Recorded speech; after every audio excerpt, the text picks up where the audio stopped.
미국 중앙은행인 연방준비제도가 올해 첫 연방공개시장위원회에서 0.25%포인트 금리 인상을 발표하며 속도 조절을 이어갔습니다. 파월 연준 의장은 처음으로 디스인플레이션, 물가 상승률이 둔화되고 있다고 말하며 조만간 금리 인하를 멈출 거라는 시장 기대에 부응하는 메시지를 내놨습니다. 워싱턴 특파원 연결해서 알아보겠습니다. 권준기 특파원. 네, 워싱턴입니다. 네, 예상했던 대로 연준이 0.25%포인트 금리 인상을 단행했네요.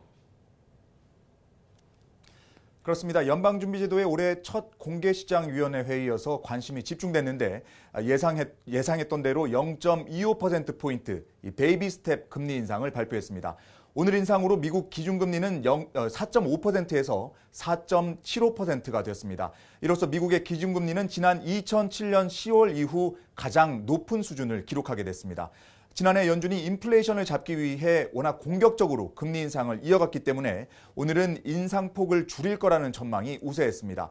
연준은 작년에 0.75%포인트 자이언트 스텝 금리 인상을 4차례나 연속으로 이어가는 등 7번 금리 인상을 단행했습니다.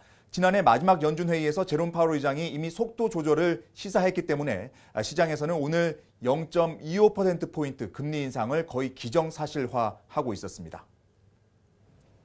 네, 오늘 회의는 금리 인상 이외에도 앞으로 금리 정책에 대한 메시지도 주목됐었는데 파월 의장의 발언도 정리해 주시죠.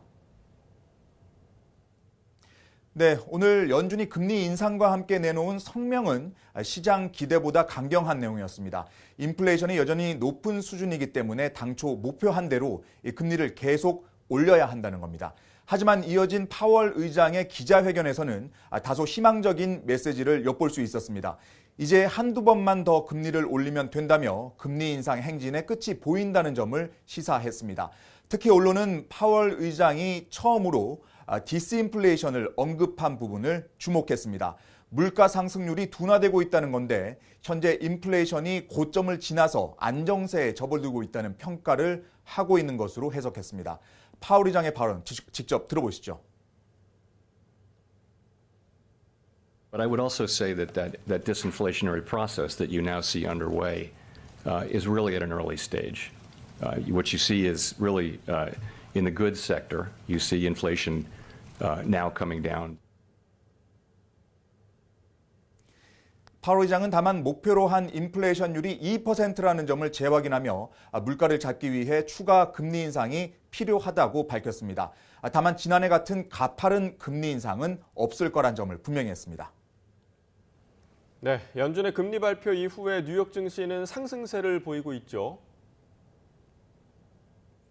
그렇습니다. 연준의 금리 발표를 앞두고 오전 내내 하락세였던 뉴욕 증시는 금리 발표 이후에는 상승세로 돌아섰습니다. 특히 제롬 파월 의장의 디스인플레이션, 물가 둔화 발언 이후에 상승세가 두드러졌습니다. 현지 시각 오후 3시 반 기준으로 다우지수는 0.24%, S&P 500은 1.19%, 나스닥 2.15%로 일제히 상승세를 보이고 있습니다. 이제 10분 뒤쯤이면 증시가 문을 닫을 시간인데 연준의 금리 인상에도 불구하고 주가는 상승 마감할 것으로 보입니다. 지금까지 워싱턴에서 YTN 권윤기입니다.